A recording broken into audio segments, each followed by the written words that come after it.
Pode parecer mentira, mas o transplante capilar, ele não impede sua calvície. Muita gente fica careca e acha que o transplante vai resolver o problema, mas não é bem assim não. Na verdade, talvez o transplante capilar não funcione como você pensa. E é por isso que hoje eu vim aqui explicar para você tudo o que você precisa saber sobre o transplante capilar antes de pensar nessa cirurgia. O transplante capilar, ele tem se tornado aí cada vez mais popular. Quando é bem indicado, bem planejado e bem realizado, pode trazer resultados excelentes. Ele melhora a autoestima, preenche aquelas áreas rarefeitas e redesenha a linha do cabelo e ajuda muitos pacientes que sofrem com calvície. Mas existe um erro comum, que talvez até você cometa: achar que o transplante capilar é a solução de tudo. E ele não é. O transplante capilar, ele não cria cabelo novo. Ué, isso não significa então que o transplante não trata a calvície? Para que ele serve então? Exatamente isso que eu vou te explicar agora. Então deixe aqui seu like e vamos entender isso. Vamos começar pelo conceito mais importante. O transplante capilar é uma cirurgia de redistribuição, gente. Ela funciona quase como um tapa-buraco. Eu vou tirar daqui para colocar aqui, digamos assim. O médico retira os fios de uma região que a gente chama aí área doadora, onde o paciente tem mais cabelo, geralmente a parte aqui de trás da cabeça, as laterais, onde existe para cobrir áreas que estão mais calvas, a rarefação ou aquela ausência mesmo de cabelo. Ou seja, o transplante não vai aumentar a quantidade de seus fios. Cada fio retirado da área doadora precisa ser usado ali com estratégia, e essa área não é infinita. E esse é o principal ponto que muita gente não entende. Mesmo sendo tão importante o transplante para melhorar áreas que já perderam cabelo, ele não trata a causa da calvície. Se a calvície continuar evoluindo, os fios que estavam aqui, que não foram transplantados remanescentes, vão continuar afinando e vão morrer. Esse talvez seja o ponto mais importante de todo o vídeo. E aí é aqui que muitos pacientes se frustram. A pessoa faz o transplante, gosta do resultado inicial, mas depois percebe que o cabelo foi afinando e novamente está rarefeito. Aí vem aquela sensação que o transplante não funcionou,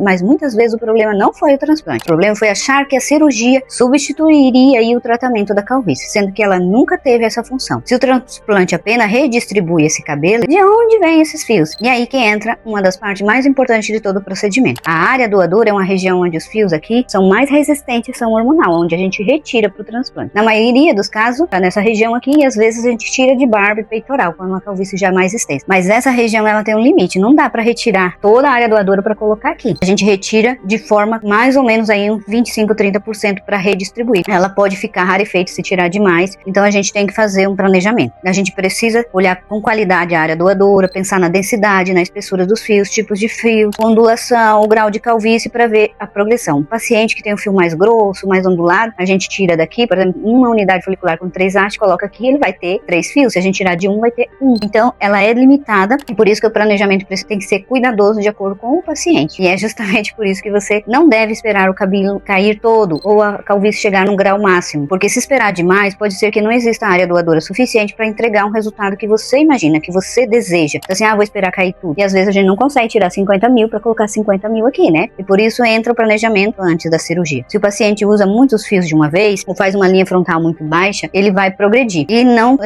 considerar essa progressão lá na frente, pode faltar área doadora se precisar fazer um novo transplante. Por isso, a pergunta mais importante é quantos fios eu posso usar com segurança para essa calvície, poder evoluir nos próximos anos. Então, o paciente mais com grau de idade, a gente tem que deixar uma linha um pouquinho mais alta, não tão juvenil. E é justamente por isso que antes de pensar só na cirurgia, o paciente precisa entender outra parte fundamental. É o que vai dar qualidade para o seu transplante. Quando falamos em tratamento de calvície, não está falando só aí de uma única forma. O paciente precisa ser avaliado individualmente, porque a idade, o grau de calvície, a história familiar, doenças prévias, tipos de fio, se tem alguma outra queda associada à condição do couro cabeludo desse paciente, pode mudar aí completamente a estratégia do tratamento dele. E é muito importante que toda queda de cabelo não é só alopécia androgenética. Tem outras doenças inflamatórias, doenças que a gente chama alopécias cicatriciais, que na maioria das vezes não tem indicação de transplante. Por isso, antes de perguntar quanto eu posso transplantar, talvez a pergunta mais para qual é exatamente o meu tipo de queda de cabelo. O transplante pode daí trazer resultados excelentes na alopécia androgenética, mas em caso como a alopécia areata não tem indicação. Então, o diagnóstico correto e avaliar qual é o seu tipo de calvície é que vai definir quando se pode ou o que fazer de transplante. O tratamento pode envolver aí medicamentos tópicos, orais, aplicação de ativos no couro cabeludo, a gente coloca LED terapia, então a abordagem vai depender do paciente e as medicações usadas para cada doença é um pouco diferente. Por isso, o melhor caminho não é pensar em transplante ou tratamento, é fazer os dois juntos, combinado. Primeiro é controlar a queda, recuperar os fios que você tem e planejar uma cirurgia para aquelas áreas onde já não tem mais fios. Porque imagina você fazer esse investimento, passar pela cirurgia, gostar do resultado e alguns anos depois começar a perder os fios que você tinha ao redor da área transplantada e ficar aqueles fios ralos só aquele. Isso ninguém quer, né? Então não é só o transplante que vai resolver sua calvície, o tratamento precisa continuar simultâneo. Por isso que o paciente tem que fazer um plano de tratamento para não perder absorver os fios que estão ali. Então, às vezes a gente fala, olha, sua área doadora tem um limite de fio, a gente pode tirar e espalhar aqui. Aí vai ficar um transplante ralo, não vai ficar aquela qualidade que o paciente deseja às vezes. Mas agora, vamos ser sinceros, você já sabia que o transplante capilar funcionava dessa forma? Não, né? Pois é, eu sei que provavelmente seu amigo que também tem calvície não deve saber também. Então envie esse vídeo para um amigo, nos siga aqui para aprender como não ficar careca e eu te vejo no próximo vídeo, tá bom?